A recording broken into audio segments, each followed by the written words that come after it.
Kilometre का फासला तय करके अपनी साइकिल पे एक जंग लड़ रहे हैं मनशियात के ख़िलाफ़।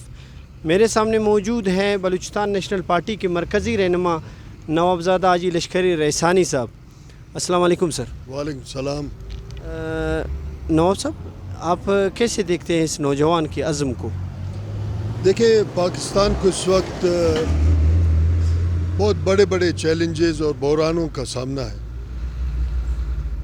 उन चैलेंजेस में बढ़ती हुई आबादी, नाख्वानदगी, बेरोज़गारी, माशी बदहाली, माशी बद इंतज़ामी, साथ साथ इस वक्त पूरे मुल्क में, बलूचिस्तान समेत पूरे मुल्क में 65 लाख लोग मुनशियात के आदी हैं।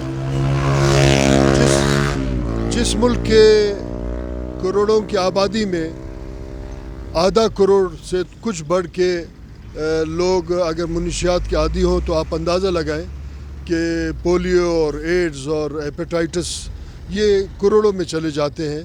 तो इसी के वजह से कई किस्म के चैलेंजेस के सामना है। गुलखान लहड़ी ने एक मैसेज पूरे पाकिस्तान को दिया है। 600 किलोमीटर का सफ़र तय करके कराची से आज कोयटा पहुँचे हैं। हम उसके इस अज़्म और इस जो है पैगाम को खिराज तहसीन पेश करने के लिए उनके सामने कोयटा से बाहर लखपास आएँ ताकि उनका पैगाम पूरे पाकिस्तान में जाए, नाअहल हुक्मरानों तक पहुँचे।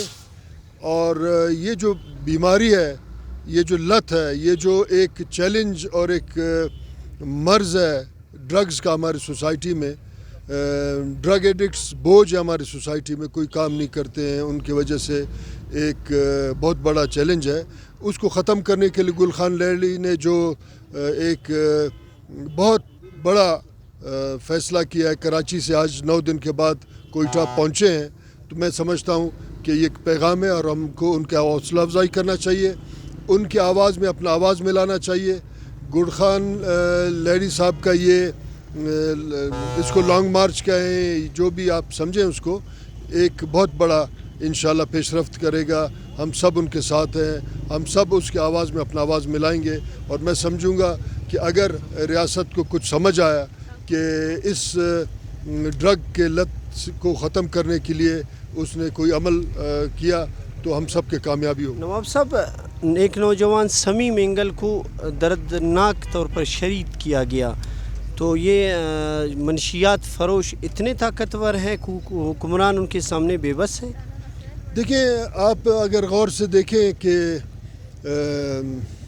जहाँ भी एक बद इंतज़ामी को या एक गलत काम को रोकने का कोशिश किया जाए, वहाँ कुछ लोग उसका रास्ता रोकते हैं। मसलन पोलियो के वर्कर्स का शहादत खुद एक चैलेंज है कि वो समाज को बचाने के लिए अपना जान दे रहे हैं, मगर आज तक कोई कातिल नहीं पकड़ा गया है।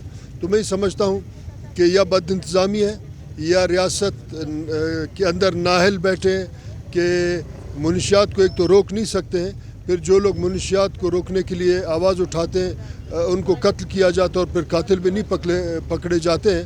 मगर हमको सबको मिल के एक बाकायदा ताकतवर मुनज़्ज़म आवाज़ उठाना चाहिए ताकि समाज से मुनशियात की लत को और मुख्तलिफ़ किस्म के जो बहरान हैं उनको ख़त्म करने में अपना किरदार अदा करें। Thank you so much.